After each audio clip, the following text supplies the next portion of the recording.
If Beverly Hills is the playground for billionaires, then this is where they would all like to live. And with a price tag of $135 million, they're the only ones who could afford Beverly House, the most expensive home ever to go on sale in America.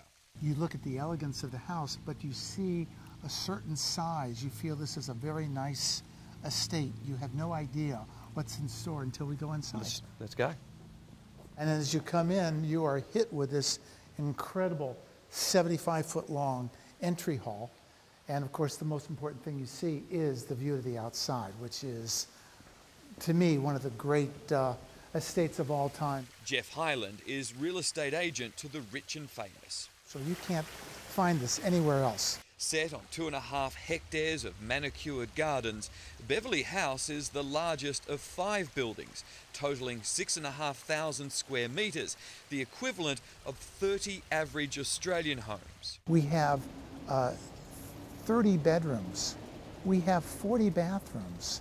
I've never seen anything like this, and sadly I never will again. You walk into this estate and you're just blown away. You know it can never be duplicated. It was built in the 1920s and is now owned by lawyer Leonard Ross, but its most famous occupant was newspaper publisher William Randolph Hearst, who moved here with his mistress, Hollywood actress Marion Davies. And this is where Hearst would have all his guests come. And you can imagine who his guests were. These were the most powerful people in Hollywood. My favorite room in the house is the library. And you can see why as we come into it. This is stunning. It is truly magnificent. There's a terrace big enough to seat 400 people. And where do they go after they eat? And here we have the Art Deco nightclub.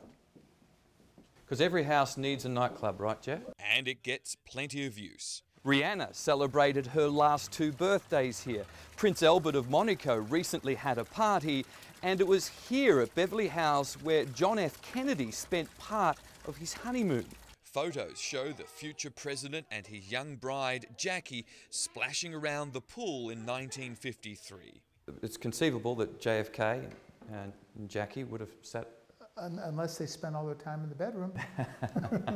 They were here. And if it looks familiar, you're right. It was in The Godfather. And was the home where Whitney Houston's character lived in The Bodyguard. Just shut up! He's through messing with my life bill. All of a sudden, this 1% of this 1% is now out there thinking, well, instead of buying another Picasso or an old master, maybe I should buy an estate like Beverly House. I can live in it, I can enjoy it, I can party, I can have fun. Amazingly, whoever buys it is unlikely to live here permanently. I would not be a bit surprised if there is somebody from Australia who does come through here and brings his suitcase and opens the suitcase, and there's his money. If the price tag is too large, you can always rent it for a mere $600,000 a month. In Beverly Hills, Mike Amor, 7 News.